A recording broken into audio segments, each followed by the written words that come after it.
Falaremos agora da combustão de hidrocarbonetos, materiais cuja energia obtida a partir deles é imprescindível para a manutenção da sociedade, a manutenção da vida que nós vivemos hoje, extremamente dependente do consumo de energia na indústria, nos meios de locomoção, no dia a dia, na casa da gente, em todo lugar a gente usa energia oriunda dos hidrocarbonetos.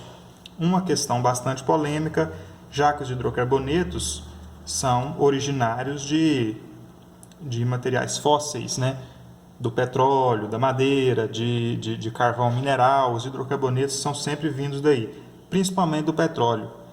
A grande fonte de hidrocarbonetos é o petróleo, uma fonte finita de combustível, então, e que gera resíduos muito nocivos ao meio ambiente. Então, é uma situação bastante controversa essa aí de obtenção de energia a partir dos hidrocarbonetos.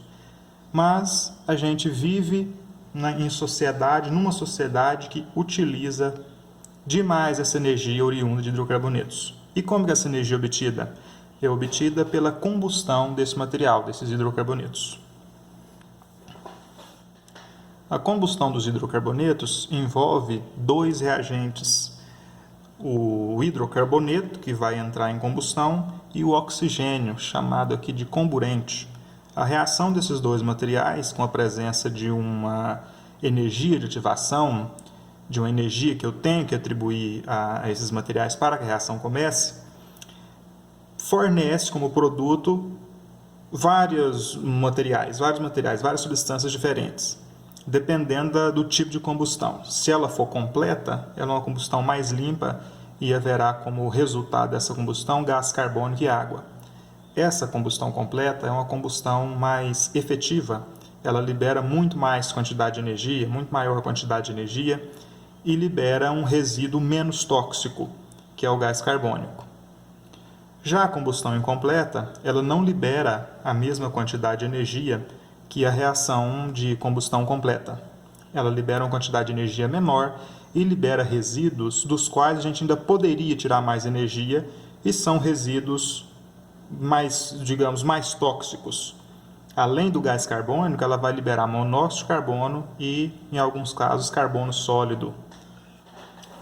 Bom, então aqui nós temos o seguinte: na combustão completa, o hidrocarboneto, que pode ser metano, etano, propano, propeno, etino, acetileno, qualquer um daqueles hidrocarbonetos de que nós já falamos lá na sala de aula, aqueles que só tem carbono e hidrogênio na molécula, mais oxigênio, gás oxigênio, O2, e o resultado vai ser gás carbônico, CO2, e água, H2O.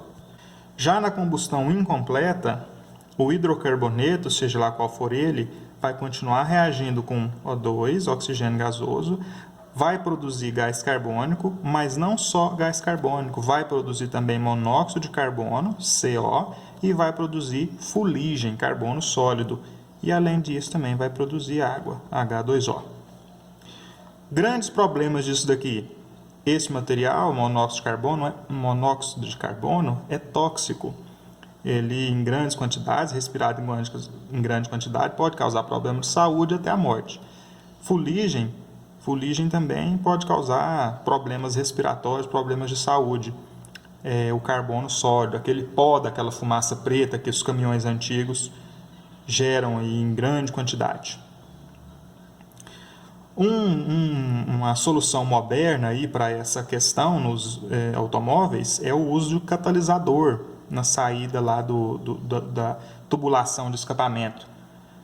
O uso de catalisador favorece a transformação desse monóxido de carbono, que antigamente tinha muita quantidade na combustão dentro dos motores dos automóveis, transforma esse gás carbônico, facilita a reação desse gás carbônico, desse monóxido de carbono aqui, e transformar em gás carbônico, CO2, que é menos nocivo, que é menos tóxico, mas ainda tem os seus efeitos desfavoráveis aí para a atmosfera, para a destruição da camada de ozônio. Então, por maior que seja a eficiência da combustão completa dos hidrocarbonetos, ainda positivo que a sociedade comece a buscar fontes alternativas para geração de energia. Afinal de contas, isso aqui é uma fonte finita de energia e gera resíduos que são danosos à atmosfera. Bom, pessoal, então os exemplos de aplicação do conteúdo aí de reações com hidrocarbonetos, reações de combustão de hidrocarbonetos. Exercício 1. Equacione a reação de combustão completa do gás propano, um hidrocarboneto. Então, nós já sabemos que vai ter hidrocarboneto mais gás oxigênio no reagente. E no produto, como ele falou, completa, vai ser apenas CO2, gás carbônico, e água, H2O. Sabemos que vai ter isso aí na reação. Hidrocarboneto mais oxigênio, gás carbônico mais água. Qual hidrocarboneto nós estamos falando aqui? Propano. Então, eu preciso saber qual a fórmula molecular do propano. Para isso, eu vou primeiro escrever a fórmula estrutural dele. Porque com o nome a gente consegue construir a fórmula estrutural, né? Vocês já decoraram a tabela, já sabem dar nome e já sabem, a partir do nome, construir a fórmula estrutural. Prop são 3 carbonos. Ligação simples entre eles, já está ali, as ligações simples entre eles. O significa que é hidrocarboneto, só tem carbono e hidrogênio, então só preciso completar ali com hidrogênio para cada carbono fazer 4 ligações, já que o carbono é tetravalente, né? Então aqui que ele fez uma ligação, este átomo de carbono fez uma ligação já, 3 hidrogênios para ele, para completar as 4 ligações. Este átomo de carbono fez 2 hidrogênios para ele, para completar as 4 ligações. Aquele átomo de carbono fez uma única ligação, mais 3 hidrogênios para ele faz as 4 ligações. 3 átomos de carbono, C3. Quantos átomos de hidrogênio? 3 e 2, 5. 5 e 3, 8.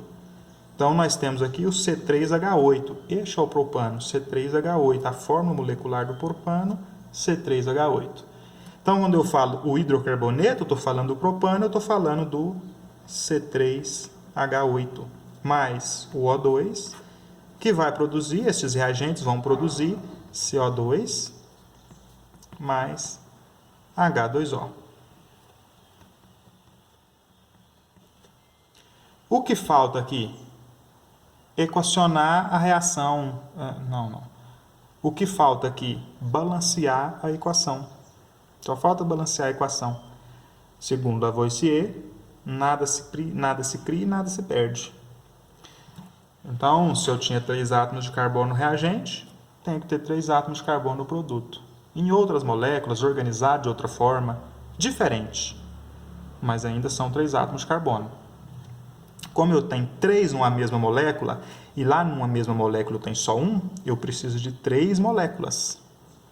Agora sim, eu tenho 3 átomos de carbono. Aqui os 3 na mesma molécula. Ali eu tenho 3 moléculas de CO2. E o hidrogênio? Tem 8 átomos de hidrogênio aqui nesta molécula. Lá no produto tem que ter 8 também. Numa molécula de água, há 2. Quantas moléculas de água eu preciso para que hajam 8 átomos de hidrogênio? Eu preciso de 4 moléculas de água. 4 vezes 2, 8. Cada molécula tem 2 átomos de hidrogênio. Em 4 moléculas haverá 8 átomos de hidrogênio. São os 8 átomos de hidrogênio que nós temos na molécula do propano, lá no reagente. E por último, o oxigênio. Aqui nós temos 6 átomos de oxigênio. 3 vezes 2, 6. Aqui nós temos 4 átomos de oxigênio. 4 vezes 1, 4. 6 mais 4, 10. No produto eu tenho 10 átomos de oxigênio. Quantos átomos de oxigênio eu preciso ter no reagente? 10 também. O mesmo número de átomos de oxigênio no produto e no reagente. Cada molécula de oxigênio tem 2. Então eu preciso de 5 moléculas. 5 vezes 2, 10. Então está aqui a nossa equação da reação de combustão completa do propano. Mais uma, a combustão completa do butano. O butano tem 4 átomos, né? But, 4 átomos de carbono. 1, 2, 3, 4. Só ligação simples. Só carbono e hidrogênio, é um hidrocarboneto. Então, eu vou inserir ali os átomos de hidrogênio para ele completar 4 ligações. Já fez uma, fará mais 3. Já fez 2, fará mais 2. Já fez 2, 2 hidrogênios para ele. Aquele ali fez só uma, vai ter que fazer mais 3 com átomo de hidrogênio. Pronto, temos a fórmula molecular. 1, 2, 3, 4 átomos de carbono, C4. 3, 4, 5, 6, 7, com 3, 10, C4H10. Este é o butano. É hidrocarboneto mais gás oxigênio no reagente, formando gás carbônico e água no produto. O hidrocarboneto é o C4H10, butano, mais oxigênio, gás oxigênio O2, vai resultar em gás carbônico, CO2, mais H2O, água. Agora falta balancear a equação. 4 átomos de carbono no reagente, 4 átomos de carbono no produto. 4 átomos na mesma molécula. Lá você vai ter 4 moléculas, cada uma com um átomo. Continua sendo 4 átomos de carbono do mesmo jeito. Aqui estavam numa única molécula, lá estão em 4 moléculas diferentes. 4 moléculas iguais, na verdade, né? Hidrogênio, tem 10 átomos de hidrogênio aqui numa mesma molécula. Lá precisa ter 10. Não necessariamente na mesma molécula ou em moléculas iguais. Se eu tiver 5 moléculas de água, cada uma com 2 átomos de hidrogênio, 5 vezes 2, 10 átomos de hidrogênio. Balanceou também. Falta o oxigênio. 4 vezes 2, 8. 5 vezes 1, 5. Eu tenho 4 átomos de oxigênio aqui nas moléculas de gás carbônico e 5 átomos de oxigênio aqui nas moléculas de água. 8 mais 5, 13. Nós temos 13 átomos de oxigênio aqui no produto. Precisamos de 13 átomos de oxigênio no reagente também. Vamos dar uma olhada lá em cima, como que a gente encontrou o número de moléculas de oxigênio. Olha só, eu tinha lá 6 mais 4, 10. 10 átomos de oxigênio aqui, aí eu coloquei um 5 aqui, Como que eu achei o 5?